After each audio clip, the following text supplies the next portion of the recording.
Shalom amigos, muy buenas noches, Laila Kulam. Bienvenidos amigos, ¿cómo están?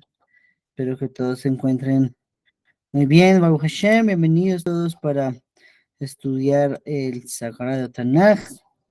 Eh, Hace una semana alguien me dejó un comentario muy chévere, ¿no? Me dijo, es interesante que no es o no está establecido como una obligación dentro de las yeshivot estudiar el Tanaj. Es increíble, ¿no?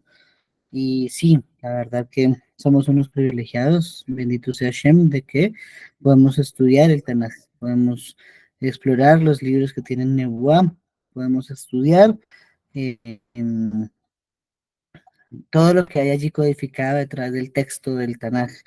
Y es increíble, es increíble. Estaba viendo que del Tanaj, este es el video que estamos iniciando, el número 61. Sí, es decir que 61 horas llevamos estudiando desde que la Torah termina con la palabra Israel hasta hoy, ¿cierto? Desde Yoshua, los Shoftim, Ruth, David, Shmuel, y pues ya vamos en Melahim. ¿Listo? Hoy vamos a empezar en Melahim Aleph, Perek Hei. Primera Reyes, capítulo 5. ¿Listo? Damos gracias primero a Boreolam por este espacio que nos da y dedicamos este estudio para el éxito y las dajá de Noé Pérez Muñoz, que Hashem Baraj bendiga la obra de sus manos grandemente.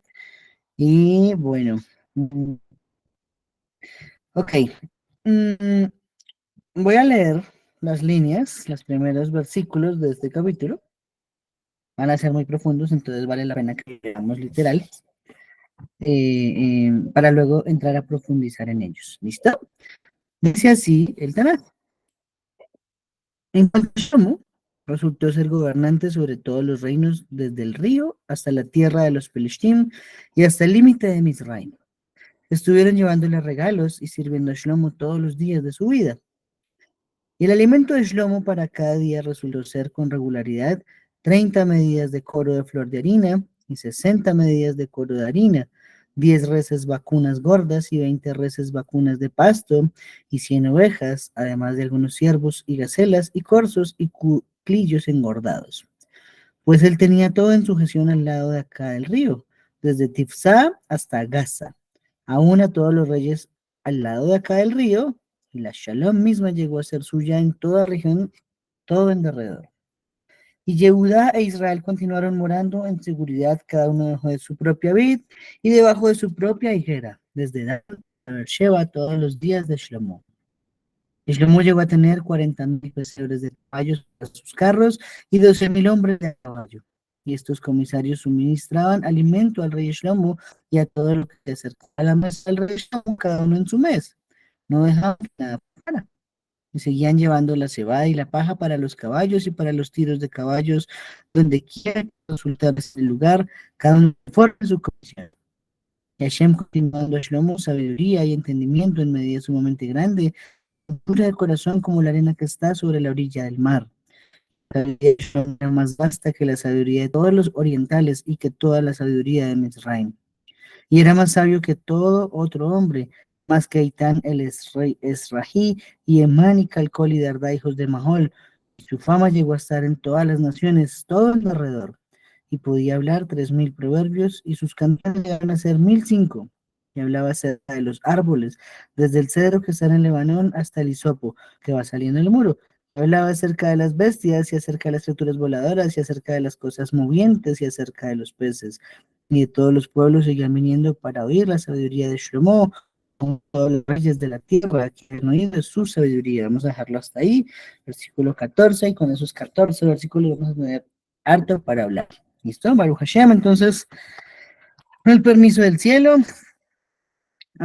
Listo, lo primero que nos estuvo mencionando el Tanaj en estos versículos es lo grande que era un banquete para todos los días en la mesa del rey Shlomo.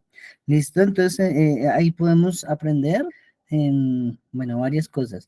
Lo primero es por qué necesitaba tanta comida, ¿cierto? A priori, una respuesta sería que tenía muchos comensales a su mesa y por lo tanto requería de también una provisión adecuada para todos esos comensales, ¿cierto? Sin embargo, el rey Shlomo mismo consumía gran cantidad. Entonces, podría ser que no eran tantos en número, sino más en la cantidad de necesidad de consumición, digamos de esa forma, que tenía cada uno de los asistentes a la mesa del rey Shlomo. ¿Sí? Pero aquí tenemos que analizar algo. Hay una causa, el estudio de la Sagrada Torah. ¿Sí? Y este es uno de los motivos por los cuales siempre se recomienda que un hombre se case a temprana edad, ¿sí? ¿Por qué? Porque estudiar la Torah enseña la Kabbalah y algunas me lo enseñó uno de mis maestros. mm, Estudiar la Torah produce dos cosas en el cuerpo. ¿Listo? Es tan grande lo que genera en el alma estudiar la Sagrada Torah que se ve reflejado en dos necesidades básicas del hombre. La número uno, el alimento. Da hambre. Y eso se nota. Miren que hace poco le presté una Gemara a alguien. Hace poco le presté una Gemara a alguien y esa persona empezó a estudiar Gemara y ahora yo cada que lo visito y veo que tiene mucho más abierto el apetito. Es el efecto de estudiar el Talmud, de estudiar la Torah. La Torah hace que el cuerpo necesite compensar todo lo llena que está el alma, entonces necesita por defecto alimentarse también para estar en condiciones de servir a Kadosh Baruj Hu. Y el segundo efecto, aparte de la necesidad de comer, es la libido, ¿sí? ¿Cómo así? Sí, resulta que la libido se incrementa y por lo tanto el hombre necesita una esposa, ¿cierto? Necesita una compañera donde poder estar con ella y donde tener con quien compartir para que no haya ser al batalán y esas cosas. ¿Listo? Entonces, pues, así empieza hablándonos el Tanaj referente a digamos, los banquetes que había en la mesa del rey Shlomo, ¿sí? Y el por qué. Estamos tratando de analizar por qué serían tantas cosas que se necesitaban. ¿Listo? Ok. Una anotación importante que dice la Gemara, Masejet Baba Metzia, página 86b, referente a por qué estos elementos puntualmente que fueron mencionados para la mesa del rey Shlomo, es que acostumbraban a hacerle budín de carne. ¿Qué es un budín de carne? La descripción que da la Gemara es que es una mezcla de vino, harina y carne. Pues más o menos, tratando de analizarlo con términos más modernos, sería como carnecita apanada, ¿cierto? Más o menos, vamos a decirlo de esa forma. Entonces, la prueba de las dos cosas que mencionamos hace un momento es una, todo esto que se servía cada día en la mesa de Shlomo, ¿sí? Porque igual, por más sirvientes, compañeros que tuviese en su mesa, pues es un banquete gigante. Y dos, pues que también estuvo casado con 700 esposas y 300 concubinas. Entonces el hambre y el alivio, cosas que produce el hombre al estudio de la Torah. Y Shlomo fue de lo que más estudió Torah registrados en la historia. Ok, precisamente de esas esposas, habla el Midrash Tanhuma. El Midrash Tanhuma dice que todos estos banquetes que se preparaban día a día para el rey Shlomo, según la versión que hay allí en el Midrash Tanhuma, Rabbi Tanhum, no era propiamente que se los llevaran a su mesa, a la mesa real, sino que cada una de sus esposas preparaba un alimento esperando que el rey la visitara ese día. Entonces, como el rey no avisaba quién iba a ir a la casa de quién iba a llegar, entonces, ¿qué sucedió? Que todas estaban preparadas con un banquete digno de recibir al rey Shlomo. ¿Sí? Y de esa forma entonces entienden por qué habían tantos animales, tantas cosas preparadas, listas para el rey todos los días. ¿Sí? Tremendo, ¿no? Eso me acuerda de algo muy importante. Les voy a mostrar aquí una foto y ustedes me dicen quién es este grande que está aquí en la pantalla. ¿Alguien sabe quién es ese gran jajam? No vivió hace tampoco mucho tiempo, hace unos 100 años todavía estaba vivo. ¿Alguien lo sabe? Roel Meir HaKohen. Muy bien. Rabbi Israel Meir Cohen, de Radin. Es llamado el Hafetz Haim, ¿cierto? Oh, el Hafetz Haim. Hay una historia sobre él para más o menos entender lo que hacían estas esposas de Shlomo. Dijimos que cada una se preparaba. Decían, mi marido puede llegarme hoy de sorpresa a almorzar y yo tenerle un banquete digno de un rey. Entonces, claro, así se entienden todas las provisiones que se alistaban para ello. Entonces resulta que se cuenta sobre el Hafez Haim que había, él siempre lo veía a todo el mundo con una maletica, aparte del normal, ¿sí? Entonces, todos nosotros cargamos una maleta siempre que estamos en una sinagoga, en una casa de estudio, ¿sí? Normalmente para llevar allí nuestro talí, nuestro tefilín, ¿cierto?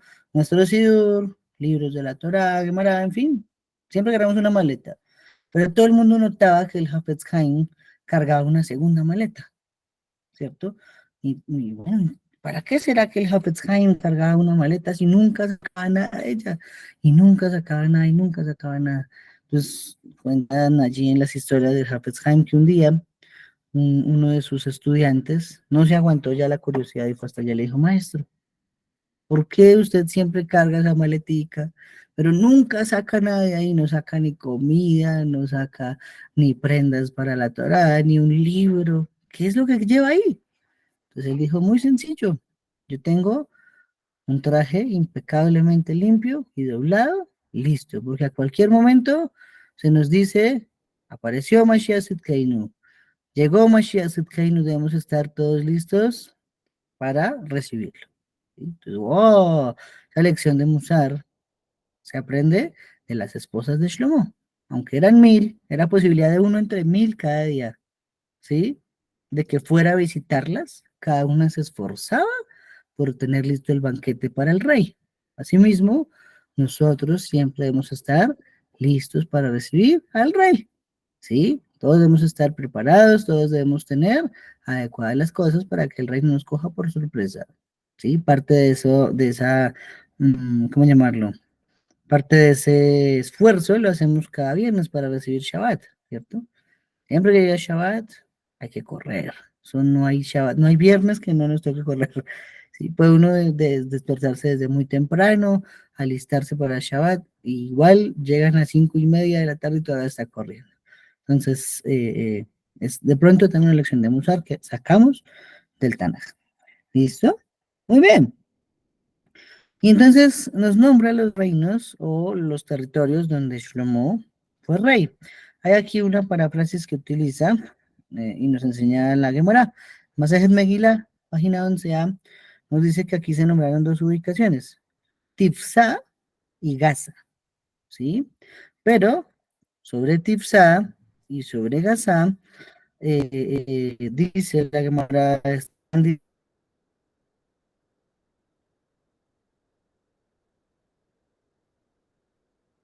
distantes una del otro, como el cielo de la tierra, ¿sí? Están distantes, están grandísimos. Entonces, y Tifsa que está marcado como el límite de región, uno de los que reinó sobre todo el mundo, ¿sí? Más adelante, ya cuando empecemos a estudiar un poquito más sobre los reyes del mundo, desde Am Israel, obviamente, y llegamos donde el rey Ahab, tengo por allí unos puntos bien interesantes de todos los que basados en la escritura del Tanaj fueron considerados rey del mundo, o que gobernaron por lo menos sobre todo el mundo. Entonces Shlomo, aquí al nombrar esas ciudades como límite de sus reinados, entonces nos está diciendo la Gemara, es porque reinó sobre todo el mundo finalmente.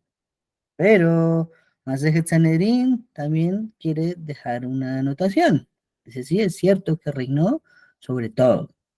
Incluso se sentó sobre el trono de Hashem, dice en el libro de Divrei Yamim 29:13.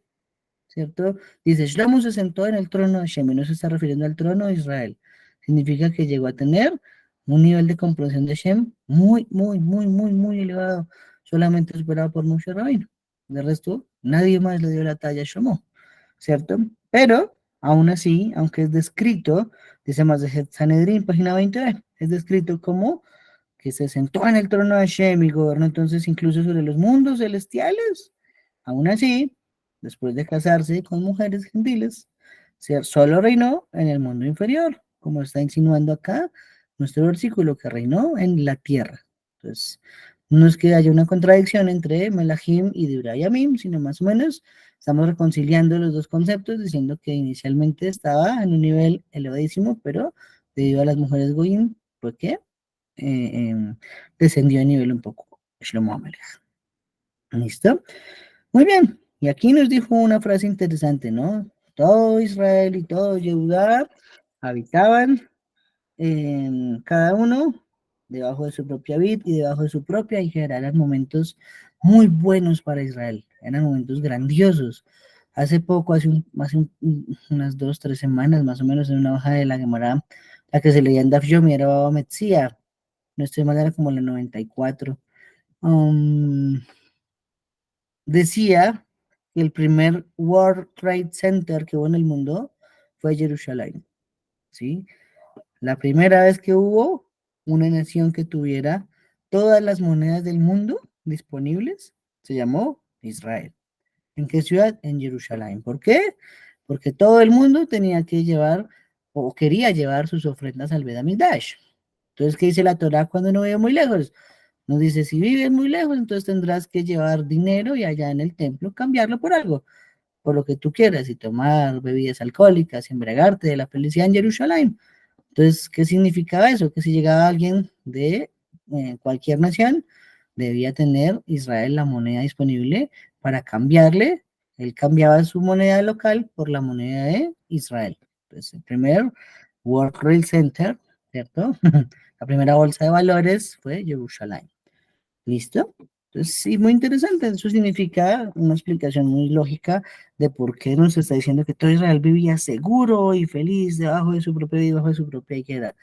El mundo estaba poniéndose en gran orden. No teníamos aún el Betamigdash. Claro que no. Ya eso va a ser el próximo tema dentro de una semana empezamos. Pero ya se presagiaba la prosperidad más grande que tuvo a Israel en toda su historia. Sin embargo, sin embargo, cuando tenemos opulencia, digámoslo de esa forma, eso normalmente no termina bien. Y normalmente no termina bien. Por eso muchas veces es mejor tener apenas lo necesario. Pero cuando se tiene mucha opulencia, eso puede desviar el corazón de todo el mundo, de cualquier persona, ¿sí? Nadie está exento de eso. Y no significa que sea mala persona, solo que es el efecto natural de estar tranquilos. Y eso se ve reflejado en la expresión. Ahí nos está diciendo que todo Israel, Bayoshev, habitó tranquilo. Y sobre eso la Gemara dice, no sé, Sanedrín, página 106, va. Siempre que está esa palabra, Bayeshev, ¿cierto? Es una expresión de una calamidad inminente, ¿sí? Porque ¿qué sigue? Ahorita más adelante, cuando estudiemos la construcción del Betamikdash, se va a decir que la plata no tenía ningún valor comercial en Israel en esa época. O sea, había oro y eso era lo único que valía. Y el oro se dividía en 7 categorías diferentes de oro. Las estudiaremos en su momento. Pero la plata no era apreciada en los días de Shlomo. Nadie hacía negocios en plata, solo en oro. De ahí para adelante el resto de metales, pues mucho menos, ¿cierto? Pero, sin embargo, al final de los días de Shlomo, nos dice que la plata empezó a tener valor comercial otra vez. ¿Por qué? Precisamente de tanta tranquilidad y tanta felicidad y vivir exageradamente felices todos, empezamos a ascender de nivel, descender de nivel, descender de nivel. Y empezó con Shlomo un poco y luego pues eso transmitió a todo el pueblo. Entonces, ejemplos de esto, la Torah nos dice, Vayeshev, Jacob, ¿cierto? Se asentó Jacob. ¿Y qué pasó cuando él se asentó? Vino la venta de Yosef a Mizraim, vino la violación de Dina. También nos dice que Vayeshev Israel, habitó Israel en Mizraim. En esa parasha, que es la última, Vayehi, del libro de Bereshit, pues lo que nos relata como inminente tragedia es que falleció Jacob vino precisamente, también Yosef. También nos dice que Israel habitó en Shittim, Vayoshev Israel Bashittim, Bamidbar 25:1. ¿Qué pasó enseguida? Todo el incidente con las mujeres moabitas. Y más adelante nos aparecerá un versículo que dice, Israel habitó seguro, ¿cierto? Bueno, es este en el que estamos, que es el 5:5 de Melachim Aleph. ¿A qué se hace referencia? La respuesta va en el capítulo 11, cuando aparece alguien, un rey llamado Adad. Y este rey Adad vino a causar daños graves dentro de Israel. Entonces, pues al final, dice el Midrash Rabbah, ¿no? Que Jacob quiso estar tranquilo. Nuestro padre Jacob vino quiso estar tranquilo. Y Hashem le dijo, no, no es suficiente con toda la tranquilidad que vas a tener en el mundo venidero, que también quieres tranquilidad en este mundo. Entonces le envió calamidades. Y fue precisamente lo que dijimos sobre Dina y sobre Yosef, lo que pasó. Entonces, eso es para enseñarnos que nunca nos relajemos. Siempre hay que vivir muy atentos, siempre con la presión, siempre atentos, siempre no dejando que nada se nos pase. ¿Listo? Muy bien. Nos continúa escribiendo referente a la riqueza que recibió Shlomo, referente a todos sus caballos y referente a sus esposas, ¿cierto? Y bueno, precisamente hay algunas misbod específicas que solo puede cumplir el rey de Israel en la Torá. ¿Sí? Nosotros, es imposible que un ser humano cumpla 613 misbod. Si bien es cierto que hay misbod gedolot, en cuales si uno cumple, se considera que cumplió toda la Torá, ¿cierto? Vamos a hablarlo ya en la práctica de que son 613 individuales, es imposible que un ser humano los pueda cumplir. ¿Por qué? Hay unas que solo las puede cumplir Cohen, hay otras que solo la pueden cumplir mujeres, hay otras que solo la pueden cumplir el rey de Israel, hay otras que solo la pueden cumplir leprosos, mujeres parturientas. Entonces, al final, nadie podría cumplir los 613 misbod. Pues, del rey de Israel, tampoco se tenga muchas misbod específicamente mencionadas en la Torah, pero por lo menos vemos tres misbod que fueron el principio de la caída de Shlomo. Hace una semana preguntaban, pero ¿por qué Shlomo, siendo tan sabio, violó las misbod específicas que habían para el rey de Israel? Bueno, la explicación que estudié, no recuerdo si fue en la Gemara o fue en el Midrash Tanhuma, tenía que ver con que Shlomo, precisamente de lo sabio, él consideró que podía hacer y pasar todas las pruebas sin ningún problema. Quería ser capaz de sobreponerse a las tentaciones, a las pasiones, de no sucumbir ante nada, y entonces él se extralimitó, ¿sí? Entonces, se confió demasiado en su sabiduría, pero al final, pues, Hashem es el más sabio de todos los sabios, ¿no? Hashem creó la sabiduría. Entonces, pues, ni modo. Pasa un poquito lo que estudiamos hace algunas semanas con David Amelech, ¿no? Si no pudo, le dijo a Kashbarhu, solo pudieron Abraham, Isaac y Jacob pasar todas las pruebas, de resto nadie las pasó. Y aunque David Amelech se le dijo cómo iba a ser su prueba y de qué manera, aún así pues, no la pudo pasar. Es totalmente difícil. Entonces aquí notamos en este capítulo también que Shlomo pasó por alto algunas mismas específicas del rey, como por ejemplo, no tendrá muchos caballos, dice la Torá, que nos mencionó que tuvo como 40.000 caballos. No tendrá muchas esposas. Límite para un rey para tener esposas son 18 esposas. Shlomo tuvo 700 esposas, más 300 concubinas. Y por último, no tendrá mucha plata y oro. Y aquí en adelante nos va a mencionar en el capítulo 10 el Tanaj de este libro que recibía 666 talentos cada año que le llevaban como tributo todos los reyes de la tierra a Shlomo. Sí, entonces por eso dice acá el Barujú, es el Midrash Tanhuma. La opulencia convierte al sabio en necio. ¿Sí? Entonces, difícilmente vamos a ver algún día un multimillonario que también sea un Talmid Jajam. Eso va a ser difícil, imposible casi, porque o es sabio o es un millonario, pero ambas es casi que imposible. Habrá su excepción, pero es casi que imposible. Ok, mm, nos nombra también los versículos que estudiamos referente a los comisarios que cada mes les llevaban a Shlomo su comida, ¿no? Y estos comisarios, dice Rashi, tenían que llevar incluso en temporada de verano frutas y verduras que solo se dan en invierno o viceversa, que en temporada de invierno solo tenían que tener incluso en la frutas, perdón, que solo se daban en temporada de verano, ¿sí? Entonces, deben tener una logística de abastecimiento grande, porque entonces digamos que en el hemisferio norte, en Israel, entonces en este momento es invierno todavía, ¿cierto? En el hemisferio sur es verano. Entonces, si se necesitan frutas que solo sean en verano y que estén frescas, tocaba traerlos desde el otro hemisferio. Así que a esos 12 comisarios que había sobre Israel para alimentar al rey durante todo un mes les tocaba un trabajo duro. Eso no era sencillo, y ya con todo lo que comía Shlomo y todos sus acompañantes, pues entonces era fuerte. Recordemos que había uno sobre ellos, lo estudiamos hace una semana, que era quien lo alimentaba en Adar 2. Este mes en el que estamos, Adar 2, Baruch Hashem.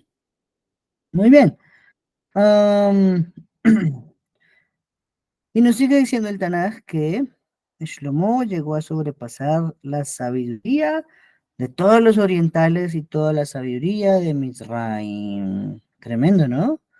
¿Quiénes eran los orientales? Yo supongo, yo estoy razonando yo, los chinos, los japoneses, que siempre a lo largo de todas sus historias y sus generaciones se han destacado con grandes pensadores, con grandes no sé, ideologistas, ideólogos, como se diga, eruditos, Shlomo era superior a todos esos de Oriente, ¿sí? Pero también dice que incluso a los de Mitzrayim. La sabiduría de Mitzrayim, hace una semana leímos algo interesante sobre ello, ¿no?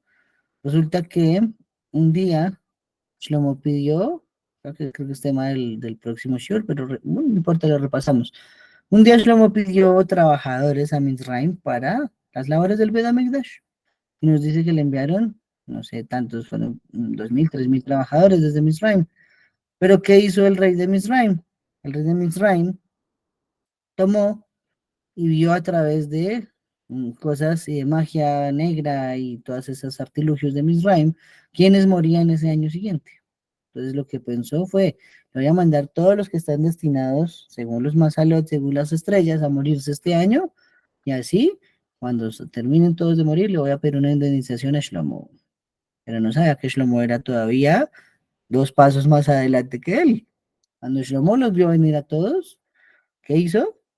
Los devolvió vestidos con mortajas, vestidos como muertos.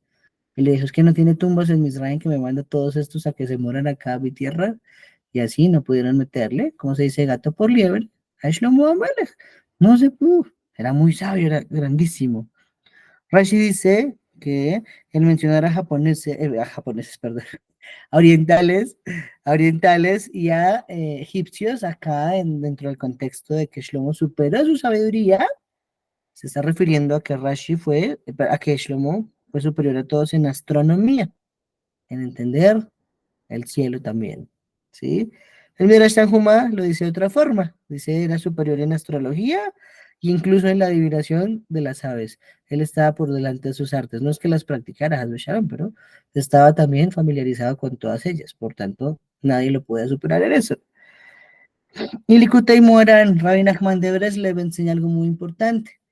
Dice, al momento en que nacemos, todos nosotros, el intelecto de todos y cada una de las personas se contrae. ¿Cierto? Todo se contrae, todo se contrae. Sin embargo, cuando uno comienza a usarlo para contemplar el servicio divino hacia Kadosh Baruj Hu, entonces él empieza a extenderse. Entonces nosotros sí nacemos con un cerebro pequeñito, e incluso dicen según los científicos, nadie llega a superar el 10% de la utilización del mismo. Y hay una película incluso de eso, ¿no? Lucy, si la han visto, yo creo que la han visto varias personas. Y en esa película se enseña qué pasa si una persona llegase a desarrollar el 100% de la capacidad cerebral. Pero nosotros lo tenemos limitado. Sin embargo, la única manera de expandir ese recipiente es a través de servir a Shem, a través del estudio de la Torah, a través de cumplir las misbot. ¿Sí? Hace un tiempo estudiamos sobre cómo un profeta se puede volver profeta. Entonces, parte de ello era que él se hacía un recipiente digno de que la nebuá se posara sobre él. Y ese trabajo no era así sencillito. Tenían que hacer unos esfuerzos grandes, estar todo el tiempo en la migbe, controlar sus deseos, trabajar sus midot, estudiar, pero como nadie más. Y así, ahí la nebuá les bajaba de a poquitos. Que el nivel más grande lo tuvo Eliyahu, luego Elisha, y de resto todos tuvieron solo un nivel de profecía. ¿Ya lo estudiamos? No, no lo hemos estudiado. Eso es lo que voy estudiando yo más adelante en el canal. Después lo vamos a estudiar. Muy bien. Mm, Rashi también da otra respuesta, ¿sí? Alternativa a lo literal, de que era superior a orientales y a egipcios. Dice que Shlomo puede ser llamado así de grande y de imponente por aquella Mishnah que está en Pirkei Avot 4.1, ¿cierto? ¿Quién es sabio? Aquel que aprende todos los hombres, el que aprende todos los demás, esa persona es quien se vuelve sabio. Entonces, en opinión de Rashi también, una respuesta a esta manera en que se denomina Shlomo en el libro es diciéndonos que fue el ejemplo claro de cómo se volvió sabio, porque aprendió de todos los hombres. De un momento que hay notas en el chat. Dice acá, buenas noches. Ok, shalom, Alejem, amigo. Una pregunta. Todo el conocimiento pues es Shlomo y cuando reinó, pero anunció la existencia del continente americano. Wow, mi querido Pinjas está haciendo una pregunta interesante. Nos pregunta si Shlomo, con todo el conocimiento que tuvo, y cuando fue rey de todo el mundo, si sabía de la existencia de este continente. Ese es un tema que está un poquito más adelante en la construcción del Bedamigdash. Y la respuesta es sí. Pero la voy a dejar para que quede en suspenso y así todos ustedes asisten a los siguientes estudios donde vamos a hablar de la construcción del Bedamigdash y de cómo Shlomo fue realmente quien descubrió América. Pero lo vamos a ver después. Pero tremenda, muy buena pregunta, mi querido amigo. Tienes que seguir en línea las siguientes semanas para descubrir la respuesta. Muy buena. Nos nombró que era más sabio que Eitan, Hermón, Hulkol y Darda. ¿Cierto? ¿Quiénes eran todas estas personas, no? La verdad es que es el único versículo en que son mencionados en todo el Tanaj. Pero dice sobre eso Rashi que hay otro momento en que aparecen sus nombres y es en Divrei Yamin 2.6 como descendientes de Yehuda. ¿Listo? Eran descendientes de Judá y entonces ellos fueron quienes capacitaron a los Levín para tocar con los instrumentos musicales. Entonces por eso nos dice que Shlomo era superior en sabiduría que ellos. ¿Por qué? Por esto, por los instrumentos musicales, ¿sí?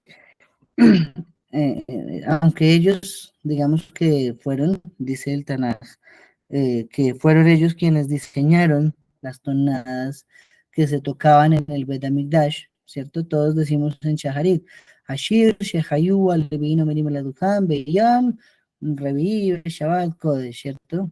Hoy vamos a leer. Este es el salmo que los levitas suelen recitar en el estrado el día cuarto antes de Shabbat, ¿cierto? Pum, y entonces, y se lee el salmo del día. Ese salmo del día lo cantaban los levitas dentro del Mikdash mientras se hacía todo el servicio. Eso quiere decir que va a tener unas tonadas impresionantes. Debe impactar a los visitantes, debe impactar a los frecuentes, debe impactar a los Juanín para que su servicio fuera hecho con mayor alegría, para que allí reposara la neguá, un requisito indispensable para que la neguá esté en una persona la música. ¿De quién lo aprendemos? Del profeta Elisha. En una guerra estaban, Elisha se enojó y pidió que le trajeran un instrumento musical y luego de eso él pudo otra vez conectar con la nebuá, con el espíritu de profecía. Entonces Shlomo también llegó a ser una persona muy digna para la música y entonces se atribuye que Shlomo tuvo mucho que ver con los Teilim que se cantaban en el Bet HaMikdash, no solamente porque él estableció cuál iba cada día, sino las tonadas que iban a acompañar cada uno de los Teilim, ¿sí? Ese es un principio de lo que yo creo que será cuando gobierne Mashiach en este mundo. Va a ser algo que yo quiero que se haga, ojalá y Bezrashem me permita verlo. Yo quiero que haya solo una alhaja para todo el mundo, no que el Ashkenazi hace así, el Sefaradi así, el Marroco así, el Sirio así, ay, el Sadmar así, no, no, no, no, no, no, no, no. A mí el despelote con tantas variaciones, a mí no me gusta, a mí no me gusta. Entonces, así también a Shlomo no le gustaba que estos Levín no cantan así, estos Levín cantan así los salmos, no, la nada se está, boom, pues, así debe ser, una sola para todos. Baruch Hashem, un día esperemos verlo todos, que tengamos una sola laja para todo el planeta Tierra, porque somos judíos, no judíos de cierta tierra, somos judíos y punto. ¿Listo? Muy bien. Mm, hay algo que anota el Rambam sobre esta figura de que era más sabio que todos los hombres, los orientales y los Mitzrim, Y es que incluso fue pues obviamente más sabio que todo Israel. Se cae de su peso. Calva Homer también, más que todo Israel. Pero allí nos dice el Rambam en la guía de los perplejos que fue más sabio que todo el mundo, excepto Moshe Rabbeinu. Moshe Rabbeinu era otro cuento. Moshe Rabbeinu, se dice en palabras colombianas, estaba por encima del bien y el mal. Bueno, más o menos así, para que lo entendamos en términos de trabajo. Estaba por encima de todo, todo, todo, todo, todo Moshe Rabbeinu. Y por lo tanto, no podía llegar a igualarlo, ni por mucho que se esforzara. ¿Sí? Pero también dice el Rambam, otra cosa podría ser que fue sabio más que toda su generación, pero no que las anteriores generaciones. Este es un principio, no dice que sea así, pero que puede ser una posible respuesta a este versículo, una posible, ¿cómo decirlo?, contradicción, ¿no? Sí, algo que le haga contrapeso a la afirmación, es que pudo ser más sabio que toda esta generación en la que vivió, pero no que los anteriores. No lo sabremos, pero incluso sí dicen los Jajamim que cada generación que estamos más lejos de la Torá es una generación más ignorante que la anterior, ¿sí? Entonces, ejemplo, y ya te doy la palabra, mi amigo David. Ejemplo, hoy tenemos grandes Jajamim, claro que sí, claro que sí. Si comparamos un Jajam de esta generación con uno de hace 200 años, el de nuestra generación no se vería tan Jajam. Y ese de hace 200 años lo comparamos con uno de hace 2000 años, no se vería tan jajam tampoco. Y ese de hace 2000 años lo comparamos con la generación del desierto, la que recibió la Torah, no se vería tan jajam. Entonces, a más lejos del nacimiento de Matan Torah, menor nivel de Kedushá y menor nivel de comprensión de Hashem. Por eso nos debe esforzarnos tanto y se nos dificulta aprendernos toda la Torah. Vamos a escuchar a David. Sigue, por favor, David. Entonces, lo que estás diciendo está bueno, ¿no? Entonces tenemos el tema este de que más lejos de Har Sinai, más lejos de los niveles espirituales. Ahora, si decimos Jochma como capacidad de percepción divina o como literalmente almacenamiento de información, entonces los Tanaim superan por mucho a Sheloim y a Mele. Y los Amoraim por mucho a ellos. Y los Geonim mucho más. Y los Rishonim y así sucesivamente. Al punto de que hoy tenemos más Torah en teoría que todas las generaciones pasadas. ¿Sí? Entonces, si lo decimos por información, tendría sentido que dijera que Shlomo Amelech es más sabio, porque claro, en esa generación él tenía más información que todas las demás. Pero si decimos por Jochma en términos de percepción divina, claro, Moshe Rabbeinu inigualable, ¿sí? Correcto, muy bien. Y me gusta lo que dices. De hecho, Shlomo, eh, más adelante en Primera Crónicas 29 dice que se sentó en el trono de Hashem. Eso fue la manera en que llegó él a comprender a Hashem. Pero sí hay algo muy importante en lo que dices. Los de la época del Talmud eran gigantísimos. ¿Por qué eran gigantísimos? Porque ya no existía la nebuá en este mundo. Digamos que hasta este momento, y hasta que se destruyó el Bet HaMikdash y la Knesset la formuló un pedido a Hashem pidiéndole que se llevara el Yetzer Hara contra la idolatría, y el precio fue que también se llevó la Nebuá, ¿cierto? Ya lo estudiamos. Hasta ahí, digamos, de cierta forma, cada uno de los profetas contaba con una ayudita adicional. No era solo su sabiduría, sino que le ponían una chispita adicional de santidad que le hacía comprender la Torah en niveles impresionantes y la vida. Pero a partir de ahí, en que Hashem retira la nebuá de este mundo, ahora sigue es la erudición del hombre, el esfuerzo del hombre.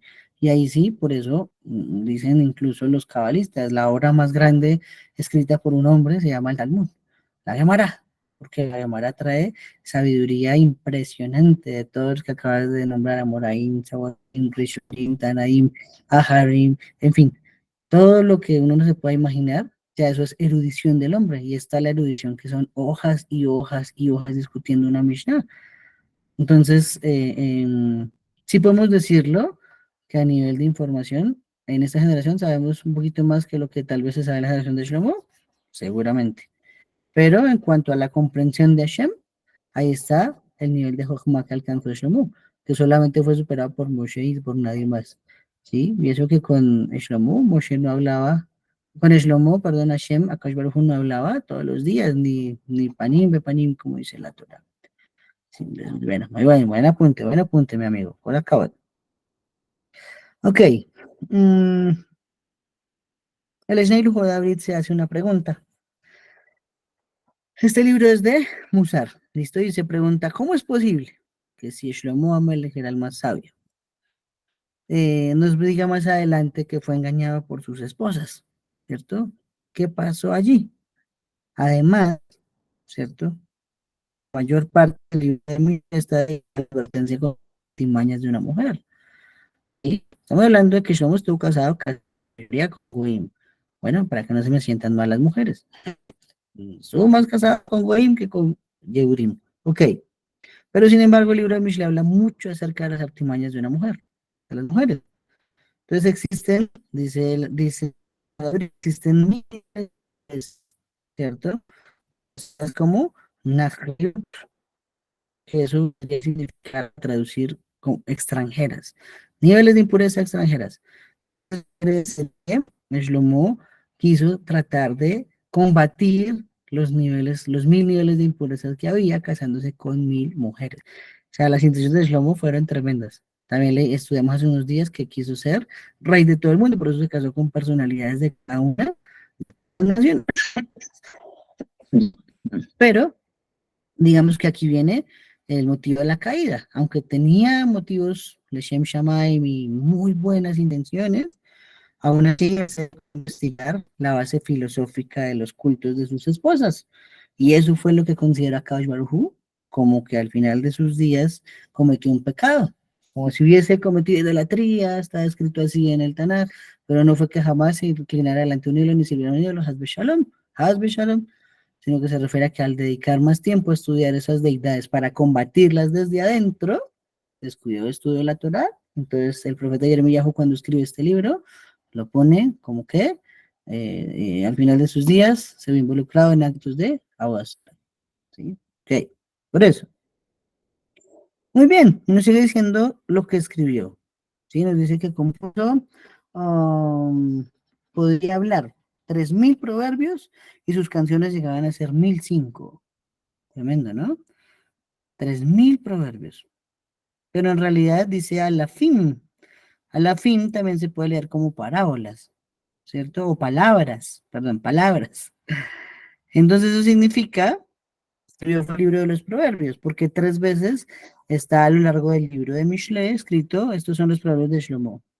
Entonces, por lo tanto, de ahí también se deduce que los proverbios originalmente no era un solo libro, como lo conocemos hoy en día, sino eran 3 tomos diferentes que hizo Shlomo Amalek, y por eso se dice que escribió 5 libros, que fueron, Moshe escribió 5, Shlomo escribió 5, Moshe la Torah, Shlomo escribió 3 de Mishle, un Shirashirim y un, se me fue el otro, Shirashirim, Mishle, y Coelet,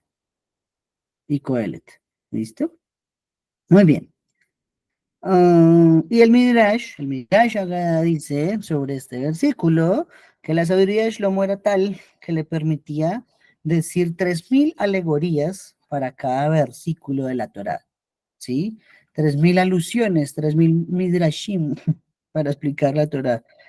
Y aparte, a cada uno de esos 3000 explicaciones, 3000 midrashim, perdón, le daba 1005 razones de por qué era así la Torá. Tremendo, ¿no? Y ver esa biblioteca. Google le quedaba chiquito a Shlomo Amelech. Google no era nada al lado de Shlomo Amelech. 3000 midrashim para explicar cada versículo de la Torah. Y 1005 razones de por qué eran así, ¿sí? Imagino entonces yo que combinaba nivel Remes, nivel Drash. Tremendo. Sin embargo, otra manera de verlo, otra manera de verlo es que dice Hiskuni, uno de los comentaristas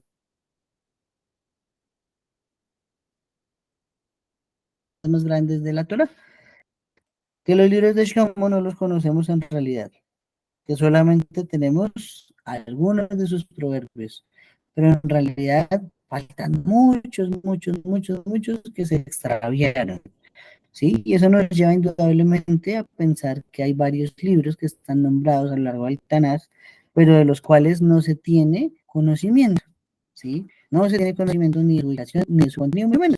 Probablemente en literatura y hoy en día no los conocemos. Sí, por ejemplo, el Vaticano se cuenta que debajo son túneles y kilómetros de túneles y túneles y túneles llenos de libros. Y seguramente allá deben haber kilómetros llenos de sabiduría de plomo, de Nevi'im que no conocemos, de escritos en hebreo, enriquecedores de nuestra historia, en fin. En ese caso, Hiskuni menciona, se nombra en la Torá el libro de las guerras de Hashem, pero nadie conoce ese libro de las guerras de Hashem, ¿cierto? Se escribe acá sobre los libros de Shlomo, pero los proverbios que están en Mishlei no suman 3000, suman mucho menos. También nos dice que existe el libro de los reyes, y no es el libro que escribió el profeta Irmiyahu, era una crónica que se hacía de cada rey según los escribas que él mismo tenía. No este libro que estamos estudiando, no es el libro de los reyes de Judá ni el libro de los reyes de Israel. Esto es Melahim Aleph, Melahim Bet, pero los escribió el profeta Irmiyahu, ¿sí?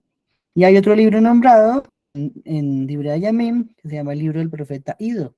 Nadie conoce ese libro en la historia. Entonces, mucha literatura se perdió, mucha literatura se extravió. Tal vez un día todo eso vuelva a aparecer, ¿sí? Vean que estudié hace poco que en la época de Eliyahu y Elisha es cuando mayor nehuá hubo en el mundo, ¿sí? ¿Por qué? Que nos dice que habían hijos de los profetas. Eso significa que cada profeta tenía discípulos y les enseñaba cómo adquirir la nebuá. Y entonces todos los profetas le dijeron a Elisha, hoy tu amo te será quitado. Todos sabían que Eliyahu, perdón, se iba de este mundo. Entonces eso solo se sabe con espíritu de nebuá. De otra forma no se puede saber. Entonces era muy común que hubiese la nebuá. Entonces se preguntan los sabios, ¿y qué pasó? Esos profetas no escribieron nada, no dejaron escritos, no dejaron información por allí para curiosear, para aprender, para extraer de ella sabiduría como el resto del Tanaj. Y dicen los Sahabim, no, porque eran profetas relevantes solo para su generación, no para generaciones futuras. Sin embargo, como recompensa a que fueron Nevi'im y alcanzaron el nivel de adquirir la nebúa, cuando sea la resurrección de los muertos, entonces, ¿qué dicen los Nevi'im? Ellos van a levantarse y sus profecías nos las van a enseñar. Y por lo tanto, aprenderemos secretos que no están escritos, pero que ellos sí tuvieron acceso a ello. Shh, tremendo, ¿no? No se van a quedar al final sin recompensa. Muy bien, Baruch Hashem. Mm, sigue diciéndonos la Gemara que precisamente Masejet Megillah solo nos dice Rabbi Shimon ben Menashia, solo una parte de los Mishle, de los proverbios de Shlomo, fue consignado en el Tanaj. Entonces ahí está. Tenemos muchos escritos por allí perdidos que no sabemos qué les pasó. Pero pues Hashem, un día van a aparecer y nos van a enriquecer mucho más la perspectiva que tenemos de la Torah. Muy bien, vamos a finalizar con estos últimos versículos que dicen así. Estoy ubicado en el capítulo 5, versículo 13. Hablaba acerca de los árboles, desde el cedro que está en el hasta el hisopo que va saliendo en el muro. Y hablaba acerca de las bestias y acerca de las criaturas voladoras y acerca de las cosas vivientes y acerca...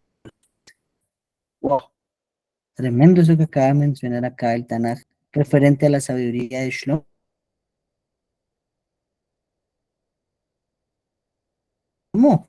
Sí, en esencia, dice Rashi,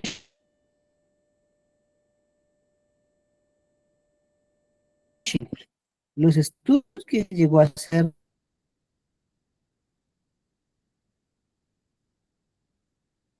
de todo el mundo de Shlomo, llegó a enseñarle todo lo que refiere a la botánica, qué remedio se puede extraer de cada árbol, y en qué campo particular se debe plantar cada planta, en qué estación de la luna, en qué momento se riega, en qué momento no, cómo se abona, todo eso, parece que nadie conocía la perfección antes de llegó a tener ese nivel de comprensión tan grande.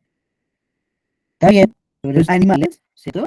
De sus órganos, de sus tejidos, también, ya con la medicina se involucró Shlomo Amelech, ¿sí? y cuáles son necesarios para la alimentación del hombre. ¿Sí? Todo aquello de hoy en día que recomiendan los médicos, ya tanta proteína y tantas harinas y tantos líquidos y tantas cosas, todo eso como es lo que viene a significar este artículo que se dedicó a hacer también. Pero, dice Rashi, incluso está insinuado acá que él fue el primero en entender cómo se hace el proceso de limpieza de un Metzorah, ¿cierto? De un leproso, un afectado por Sarat, parte de su procedimiento, nos dice la Torá, que tenía que tener cedro y tenía que tener hisopo, porque es el árbol más alto y el hisopo crece en cualquier parte, eso es pequeñito, ¿cierto? El más alto y el más bajo. Incluso parte de la sabiduría que quiere significar este versículo que adquirió Shlomo es el por qué los peces no necesitan shejitá y los cuadrúpedos sí. ¿Cierto? Y los saltamontes tampoco necesitan shejita. Ok, yo tengo otra versión. Esta es mía, esta no está en los ajamim, pero yo me puse a estudiar y busco lo siguiente. Alguna vez estudiamos o hablamos sobre los anillos de Shlomo. Estuvimos estudiando que había le dejó unos anillos, Gamsu Yabor, cuando todo estuviera bien, cuando todo estuviera mal. Algo fundamental, algo que es muy importante, es que nos cuentan los Jajamim que un día David Amelech se encontraba, como siempre, cantando alabanzas a Hashem, ¿cierto? Y cante Teilim, y bendiga a Hashem todo el tiempo. Y tuvo un pensamiento, dijo, ¿quién alaba a Hashem más que yo? Nadie, nadie en este mundo. Y allí nos dice que Hashem le abrió la boca a una rana. Y la rana le dijo, yo hago mucho más que tú, David, porque a pesar de que todos mis sonidos son dedicados para alabar a Hashem, aún así, yo salto aquí hasta la orilla de la playa para que las tortugas marinas lleguen y se alimenten de mí. Entonces también me sacrifico para la cadena alimenticia que estableció el Creador. Y tú no serías capaz de hacer eso. Entonces, dice que le trabajó a Kaush Baruj Hu la humildad a David. Pero, ahora, viéndolo desde Shlomo, resulta que Shlomo, a través de todas esas cosas que pudo hacer con esa sabiduría que le dio a Kaush Baruj Hu, y manejar los nombres de Hashem, y con los anillos que generaba con sus nombres de Hashem, él pudo entender el lenguaje de los animales. Oh, ¿qué nos está diciendo el versículo? Ponle atención otra vez al versículo. Hablaba acerca de los árboles, desde el cedro que está en el Líbano hasta el hisopo, que va saliendo del muro. Y hablaba acerca de las bestias, acerca de las criaturas voladoras, acerca de las cosas movientes y acerca de los peces. Entonces, si hablaba de ese tema, bueno, ya vimos una versión de que los estudió. La versión que yo estudiaba se llama el Perek Shirah. Seguro que están familiarizados ustedes con eso. El Perek Shirah, el capítulo de la naturaleza, el cántico de la naturaleza.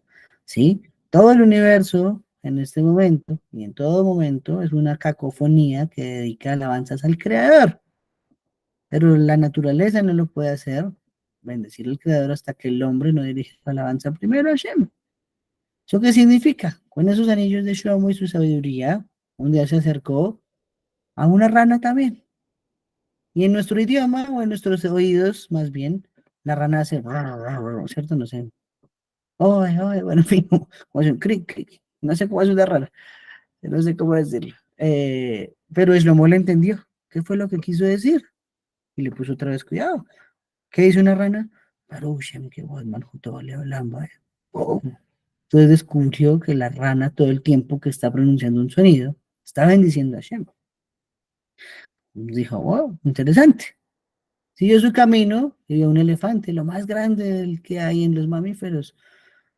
Y se fue hasta allá y lo escuchó. El elefante cuando alza su trompa y hace su sonido, ¿qué es lo que dice? Cuán grandes son tus obras, oh Hashem, todas las hiciste con sabiduría. Teilim 92. Y entonces Shlomo descubrió que en la mayoría de esos Teilim, otros versículos están en la Torá y otros los codificó él mismo, está escondido todas las alabanzas que dedica la naturaleza a Kadosh Baruj Hu. Y entonces todo lo que está construido a partir de eso es que el universo bendice a Shem todo el tiempo, por lo tanto el hombre no debe gloriarse de que sí bendice a Hashem y que sí le canta alabanzas y que sí estudia la Torah, porque incluso los animales que no tienen Neshama también vienen haciéndolo todo el tiempo.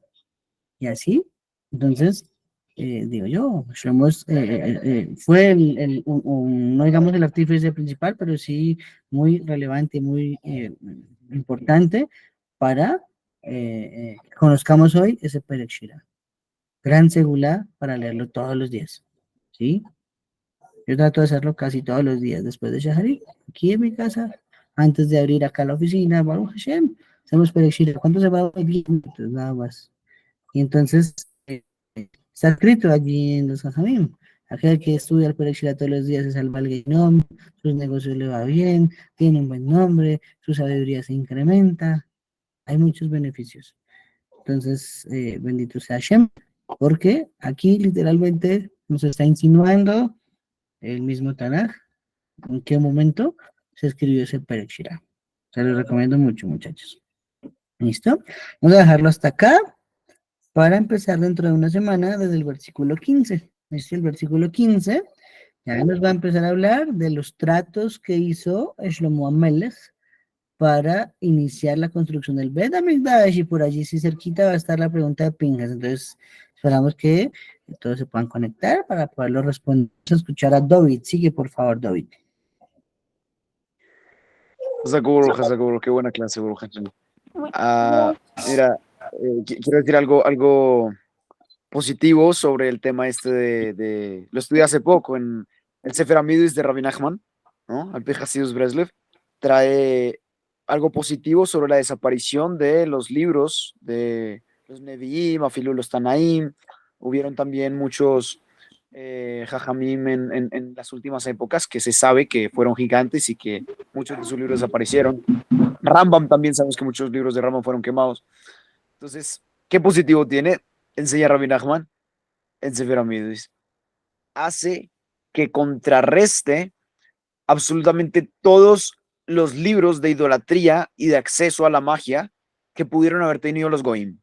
¿Se entiende? O sea, el hecho de que nosotros no tengamos toda la cantidad de sabiduría que deberíamos es un beneficio gigantesco porque contrarrestó el hecho de que ahora los Goim no te pueden tener un acceso tan drástico a la Odazara y a la magia como si lo pudieran hacer si nosotros tuviéramos nuestra sabiduría. Recordemos que todo es equivalente, ¿no? Equivalente a Yetzer Tov, equivalente a Yetzer Ore, equivalente a Kedushá, equivalente a Tumá, y así con todo. Entonces, gracias a que no tenemos eso, Baruch Hashem, pues no hay tanta maldad en el mundo como la pudiera haber si nosotros tuviéramos esa cantidad de información. Bueno, tremendo, Hidush. Yo te agradezco mucho porque nunca lo había escuchado, pero tiene un sentido impresionante. Así como Hashem se llevó una parte de la Kedusha, también se llevó una parte de la Boazara. Y entonces, de esa forma, el mundo sigue equilibrado y tenemos igualdad de armas para pelear unos con otros. Oh, tremendo, tremendo, Hidush. Muchas gracias, toda Rabá. Asak Mats. Muchachos, ¿alguna otra pregunta? ¿Un otro comentario sobre lo que estudiamos? Pinjas, ¿sigue? Pinjas escribió algún momento.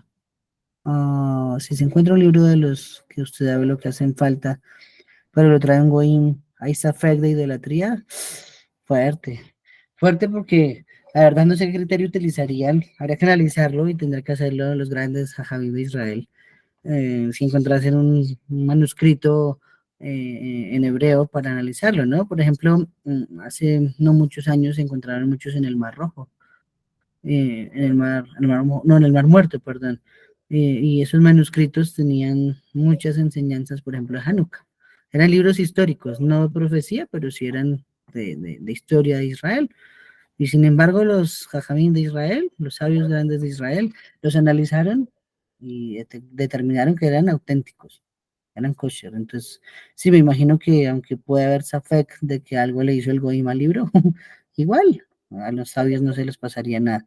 Y aunque, como dijimos, los sabios de generación no son tan grandes como los de las anteriores, aún así, pues sé que Hashem pondría un cerco también para evitar que tengamos algo que no es kasher en nuestro diario vivir. Muy buenas preguntas, muchachos, muy buena participación. Bueno, muchachos, creo que no hay más preguntas. Entonces, bendito sea Hashem, nos despedimos. Mañana invitados todos nuevamente estudiaremos los sueños del paro. Mañana vamos a hablar de Bereshit capítulo 41. Entonces los esperamos a todos nuevamente. 8 p.m. A todos, Laila Tov Lekulam. Shalom Alechem. Shalom Aleichem.